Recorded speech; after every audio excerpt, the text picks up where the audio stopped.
Сәлем достар, мен каналыма қош келдіңіздер. Видеоны көрместен бұрын мен каналыма тіркеліп, қоңыраушаның суретін баса кетуді ұмытпаңыздар.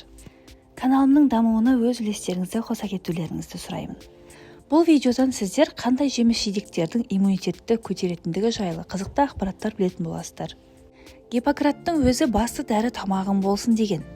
Қазіргідей тұмаудың өршіп тұрған жағдайында экологияның сапасы сын көтермейтін уақытта ағзаның қорғаныш қабілеттері дәрі-дәрмекпен емес, азық-түлік арқылы нығайтқан жөн. Таблеткадан гөрі табиғи өнімнің пайдасы зор екенін айтқан дәрігерлер иммундық жүйеге пайдалы тізімді ұсынды.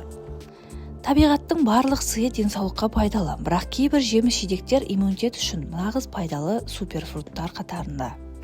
Оларға ең бірінші алма жатады. Британдықтардың күніне бір алма жеген адамға дәрігердің керегі жоқ дегенге саятын мақалы бар. Бұл жемісте иммундық жүйенің жұмыс істеу үшін қажетті өсімдік антибиотиктері, фитоциндер, С витамині, В дәрумендері, сондай-ақ марганец, темір, мыс секілді пайдалы заттар кездеседі.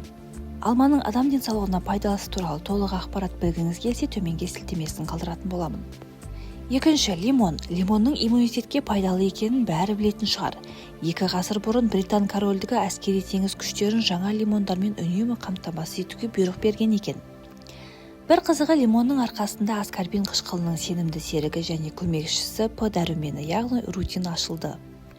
Бұл екі зат бір-бірінің пайдалы қасиеттерін 2 есе арттырады екен. Үшінші пайдалы жеміс ол киви болып табылады. Кивидің 30-дан астам түрі бар. Чико сортының жасыл кивиі С витаминіне бай. Кивидің көптеген пайдалы қасиеттері бар. Ең бастысы суық мезгілде бірқатар ауруларға қарсы иммунитетті күшейтетін С витамині бар. Айта кететін жайт, кивиде цитрус жемістеріне қарағанда 2 есе көп аскорбин қышқылы бар. 2 түйір киви жемісі ағзаның күнделікті қажеттілігін қанағаттандырады екен. Кивидің құрамында Е дәрумені бар. Токоферол ең күшті антиоксиданттардың бірі болып саналады. Бос радикалдарды тежеу арқылы жасушаның қартаюын баяулатады, шаршауды азайтады және өкпені ластанған ауадан қорғайды. Кивиді балаларға бергенде өте сақ болу керек. Қышқыл жемістер жұтқыншақ пен көмекейдің шырышты қабығын тітіркендіреді, сонымен қатар тілдің ісінуі де мүмкін. Төртінші жеміс құрма болып табылады. Құрма пальмаларында селен көп. Бұл элемент иммундық жүйені нығайтады, жүрек тамыры жүйесі ауруларының қаупін азайтады.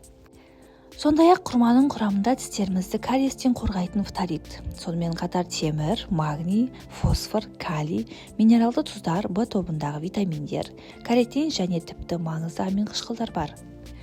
Құрма ағзаны нығайтады, қуат береді.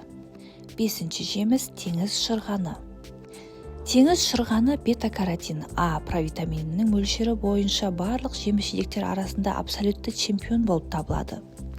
Тіпті сәбіз де оған бәсекелесе алмайды. Бір шымшым жидек ағзаның бета-каротинге күнделікті қажеттілігін қамтамасыз етеді. Ол иммундық жүйені, көру қабілетін және теріні, шашты, тісті, қызыл екті сақтау үшін таптырмас дәрумен. Теңіз шырғаны С дәруменіне бай. 6-шы жеміс итмұрын. Итмұрынның құрамындағы аскорбин қышқылы қара қарақатқа қарағанда 10 есе, апельсинге қарағанда 100 есе көп екен. Кептірілген итмұрында С дәрумені 1 жылға дейін бұзылмаған күйінде сақталады. Ересек адамның аскорбин қышқылына күнделікті қажеттілігі толығымен қанағаттандыру үшін кептірілген жемістердің бірнеше ас қасығын тұтыну жеткілікті. Жоғарыда аталған жемістердің адам денсаулығына пайдасы не зияны туралы білгілеріңіз келсе, төменге сілтемелерін қалдыратын боламын. Видеодағы ақпараттар сізге пайдалы болған болса, достарыңызбен бөлісе кетуді ұмытпаңыздар.